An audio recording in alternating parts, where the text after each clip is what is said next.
Deputados aprovam a lei que libera educação domiciliar em Santa Catarina. A proposta agora segue para a sanção do governador Carlos Moisés, mas a gente vai saber mais alguns detalhes com a repórter Ana Cristina Machado. Boa tarde, Ana. Boa tarde, Karen. Boa tarde a todos que nos acompanham. Exatamente, essa proposta de ensino domiciliar, que também é conhecida como homeschooling, ela foi votada ontem aqui na Assembleia Legislativa de Santa Catarina e foi aprovada pelos deputados. Mas ainda existe um impasse em relação a esse assunto. Isso porque o projeto ele foi reprovado pela Comissão de Educação da Alesc, mas ele passou pela Comissão de Defesa dos Direitos da Criança e do Adolescente. Então o assunto voltou a ser discutido. A proposta original ela foi feita pelo deputado Bruno Souza. Ele conta um pouco mais para a gente sobre como funcionaria essa proposta. Não é um projeto contra a educação tradicional, nada disso. Mas é um projeto que traz a regulamentação de uma prática que já acontece em Santa Catarina. Mais de 1.000 famílias praticam a educação domiciliar e nós precisávamos de uma lei para regulamentar a prática e foi justamente isso que aconteceu ontem. Com isso, as famílias agora precisarão demonstrar uma aptidão técnica para fazer a educação domiciliar e também as crianças serão avaliadas no seu desenvolvimento, no seu aprendizado. A Assembleia deu um passo importante aprovando esse projeto de lei de minha autoria para reconhecer algo que já acontecia em Santa Catarina. Nós, deputados, não tínhamos autonomia ou não conseguiríamos proibir as famílias de fazer isso. O único poder que nós tínhamos era de trazer segurança para elas e regulamentar a prática. O Sindicato dos Trabalhadores em Educação de Santa Catarina afirmou ser contrário a essa proposta, tá? A categoria afirma que é necessária uma lei federal que regulamente esse tipo de ensino.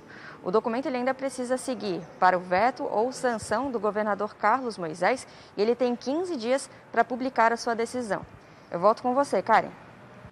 Ok, Aninha, obrigada. Vamos falar agora de uma outra votação que aconteceu na Assembleia Legislativa. O plenário rejeitou o projeto que dava incentivo para a migração dos servidores públicos para o Fundo de Aposentadoria Complementar. Vou conversar ao vivo com o comentarista Roberto Azevedo. Roberto, boa tarde. Podemos dizer que foi uma derrota para o governo?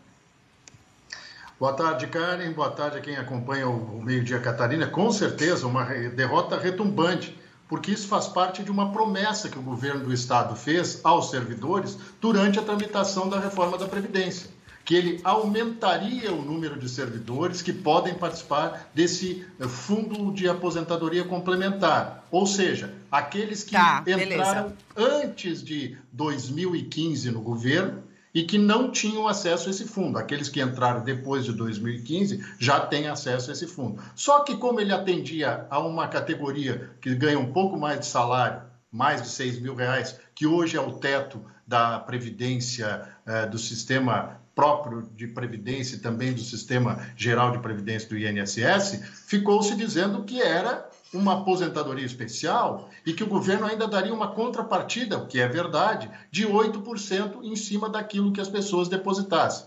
Não é nada disso. O fundo de aposentadoria complementar é um fundo para você fazer uma poupança e aumentar a sua renda quando você se aposenta. A partir do momento que você aposenta, você pode tirar tudo que você depositou nesse fundo ou ainda receber em parcelas. Outra coisa, quem era crítico não disse que a pessoa que aderisse ao fundo, que não vai existir por enquanto, pelo menos até o ano que vem, porque essa matéria não pode voltar a ser votada, é de que o indivíduo ele faz o desconto para o IPREV e ainda tem que fazer para o fundo complementar. São 2 descontos.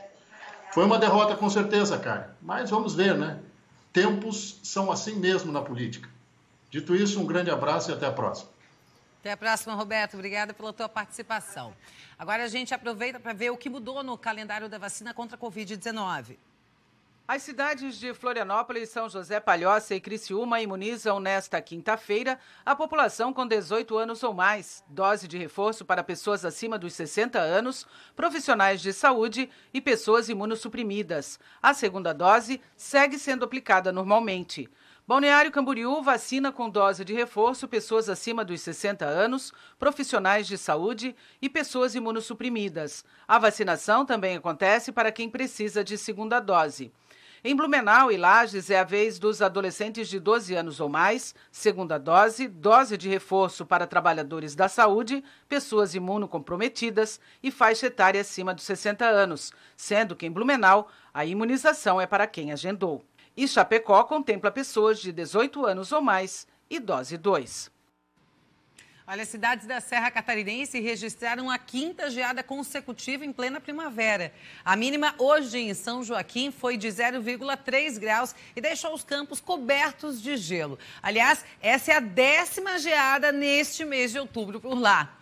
Mas aí amanheceu, o que acontece? O sol aparece, começa a brilhar, aquece e aí já começa a derreter o gelo. E isso foi em todas as regiões de Santa Catarina, o sol aparecendo desde manhã cedo. E vai continuar assim nas próximas horas, o que a gente pode ter aí no oeste, meio oeste e Vale do Itajaí são pancadas de chuva com raio ao longo do dia de hoje. Florianópolis tem chance de chuva de forma isolada, mas mais à noite. Pelo Planalto Norte e também pelo Litoral Norte, a gente tem uma maior concentração de nuvens, poucas aberturas de sol e pode acontecer chuva em qualquer momento do dia, mas também em forma de pancadas, nada muito significativo. As temperaturas ficam assim, ó. Florianópolis tem máxima prevista para esta quinta-feira de 26 graus, Criciúma no sul do estado 31, Lages na Serra 26 graus e Xanxerê no oeste do estado máxima de 30. Amanhã, sexta-feira, vai ser um dia com uma maior nebulosidade. A gente vai ter algumas aberturas de sol ainda, claro, pelo estado, mas de Florianópolis até o norte catarinense,